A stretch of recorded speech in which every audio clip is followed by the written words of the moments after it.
Carissimi amici, ecco qui un portale straordinario perché è su carta, per cui dura in eterno. I vostri pronipoti fra 100 anni potranno ancora sfogliare e leggere quello che c'è dentro.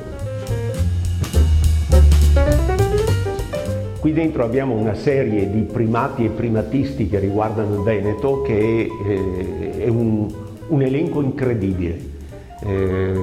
Cito alcune cose tanto per dare un'idea.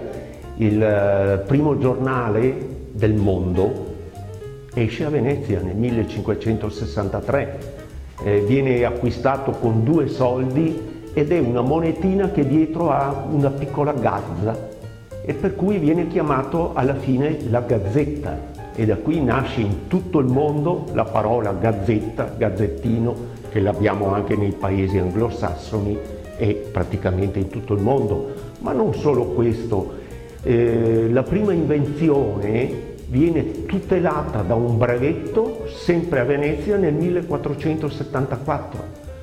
Il canale di Suez è stato progettato da 2 ingegneri veneti. Il primo motore al mondo a benzina è di un veronese, Enrico Bernardi, che lo brevetta nel 1882, 3 mesi prima di Benz e 1 anno e mezzo prima di Daimler. E così via, una serie infinita che direi termina attraverso 1000 altre innovazioni, termina con il Federico Faggin che ha inventato il microchip, o Massimo Marchiori che ha elaborato quell'algoritmo che ha permesso la nascita di Google, che è il motore di ricerca più usato al mondo. Ecco che torniamo alla parola motorismo, in un certo senso, perché è motore ed è mobilità, mobilità delle idee, mobilità delle persone, mobilità di tutto. Quello che è dentro qui, in modo naturalmente condensato, è rappresentato anche al Museo dell'Automobile Bonfanti Vimar, nella Galleria del Motorismo, Mobilità e Ingegno Veneto, Giannino Marzotto.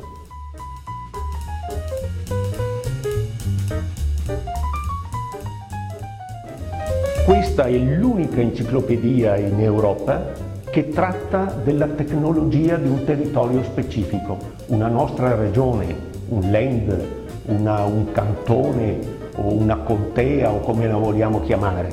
Non ce l'ha nessuno ed è estremamente importante.